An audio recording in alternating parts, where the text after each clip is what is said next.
soon, man. Game time. Christopher Lovejoy. Who is he? With him stepping in as a late notice opponent against Dave Allen, many have been asking just who is this unbeaten American? Is he the real deal? Where did he come from? Is he any good? These are questions that his opponent Dave Allen is also asking. And as a channel that has covered Lovejoy since he randomly burst into the WBA rankings in September 2018, I'll try to shed some light on the unbeaten 36-year-old in this video, who goes into the Allen fight with a record of 19-0. We'll start at the beginning. Lovejoy, he began his career in 2016 in a club fight in Tijuana, Mexico. Within a couple of years, the brash-talking American was ranked number 15 by the WBA, sporting a record at the time of 14-0, with only one of those wins coming against a fighter with a winning record. And that ranking, it did draw some headlines, many not that favourable given that the American at the time was outside of the top 200 on BoxRec. But Lovejoy, he was intent on telling anyone who would listen that he was 15th best in the world. He would also post to Instagram in 2018 that his then promoter Floyd Mayweather would set him up with Anthony Joshua if he could get to 20-0. And at the time, he was also working with Floyd Sr. in a training capacity. And that year, he also captured the GBO heavyweight title. Later, he would part ways with Mayweather. His time in the rankings, though, it was brief. Just a month dropped, but he did continue to fight in Mexico on club shows, returning another 3 wins to round out 2018. Joe Joyce, I watched the fight, man. Congratulations, that was a nice win. But look, calling you out, I need that work. We need that fight. But this is where Lovejoy's career really gets interesting, as the rush of low-level fights that had marked the start of his career, they just dried up completely. Lovejoy was also now openly calling out highly ranked fighters and looking for what he was calling the money fight. And while he may have only fought once in 2019, he still drew his fair share of headlines, having almost fought Nathan Gorman, but it falling through at the last minute, apparently not Lovejoy's fault. Rumours also emerging that Lovejoy was dropped by Tyson Fury in sparring in Las Vegas. But this was heavily disputed by Lovejoy himself. I had that dude running around the ring, then I knocked him out the ring. You know what I'm saying? You keep my name out your mouth, homie.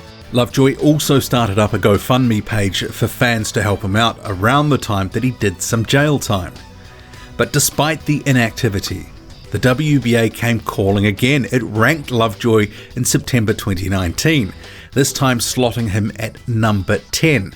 He would remain in the rankings for 4 consecutive months. Veteran promoter Lou DiBella even at one point questioned in public how Lovejoy could be ranked. He would start 2020 with another low-level fight against another journeyman in Mexico. There were meant to be other fights in 2022 in America, but some fell over due to COVID, while there was no explanation for others. And the most high profile of those that fell over was a supposed fight against WBA interim title holder Trevor Bryan, with Lovejoy claiming he would be ranked by the WBA and then the fight would be announced for September 2020. And the ranking did actually happen as predicted, but the fight did not, although Lovejoy did claim in public to have been paid a deposit by Don King for the fight. It's official, deposit cleared. We'll see y'all soon, man.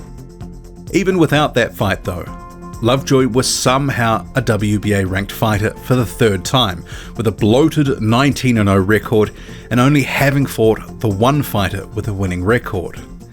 And then Dave Allen's original opponent Christian Hammer caught COVID. He was forced to pull out. Lovejoy puts his hand up for the fight, and what seemingly looked improbable became a reality, with the WBA ranking probably key in helping the American land the Allen fight. So now we have more eyes on Lovejoy, more questions, many people not having heard much or anything about this guy, because none of his fights have been televised. There is no footage available online. So there's a lingering question. How good is Christopher Lovejoy? And that was a question I posed in my annual Contender or Pretender video earlier in 2020. But one heavyweight who has sparred Lovejoy in 2020 is Johnny Rice, and he told this channel that Lovejoy does actually have some ability, and he does have some skills and a good right hand. But beyond that, all we have to go on is pad work and other training clips, which, depending on what you're watching, seems to be a bit of a mixed bag. Even Dave Allen is at a bit of a loss. I genuinely don't know. I've only seen what everyone else has seen. There's no bouts of him online. It's hard to get a gauge on it, but the bloke looks like a melted candle. Am I confident of winning? Yeah, I am actually, yeah. I am, to be honest, yeah. Yeah, Lovejoy, I think he just talks bollocks, don't he? I find him, you know what, I find him quite humorous. I can't not Lovejoy. If he comes over, you know what, I shake his hand, well done, mate. You know what I mean? Great, but I don't dislike him at all. I think he's quite funny. He's been sound. I just hope he puts a good fight up and it's a good fight, and then that's it, you know? People are getting grief. He's had 19 fights, fair enough. He's knocked them all out. It's not like any of these gentlemen are beating him, so I don't know how good he is. I don't think he's the best fighter in the world by what I can see, but there's not a lot to see, to be honest. So I don't know. We'll have to wait and see, I guess. Yeah, I'm looking forward to it. I'm fit and I feel ready, so it's good. It's been a long time coming, boxing.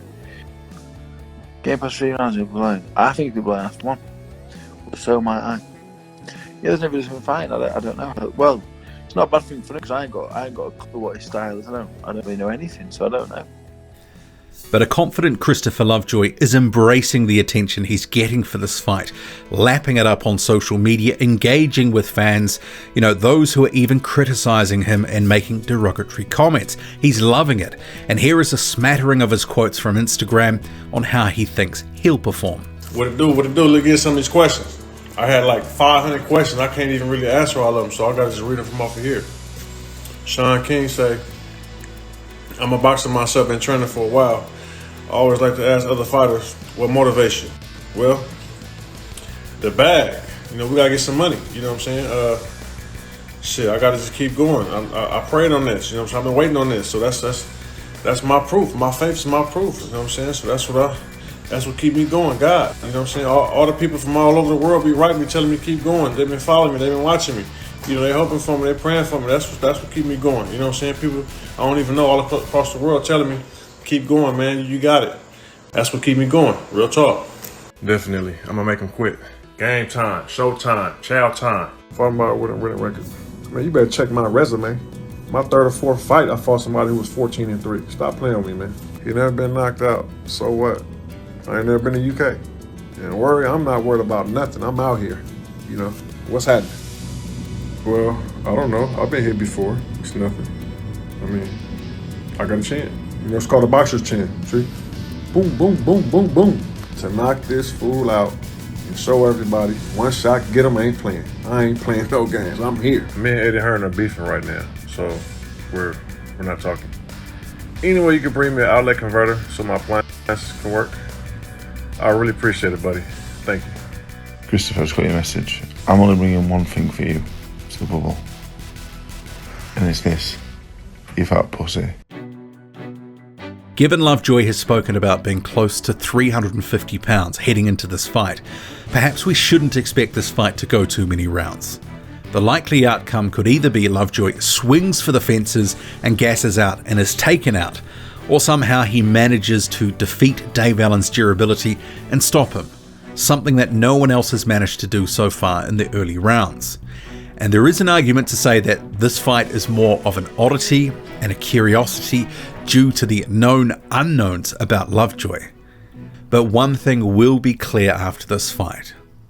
After 2 years, much waiting, much talk, much chat from Christopher Lovejoy, we're going to see him in a ring on TV. We will know how good he is or otherwise. And that's what I'm looking forward to most about this fight. Not about who wins or who doesn't, but I want to see what goes down. What do you make of it all? Drop a comment, loud and often. Hit like, hit subscribe. Follow me on Twitter, boxing_squared. I'm out.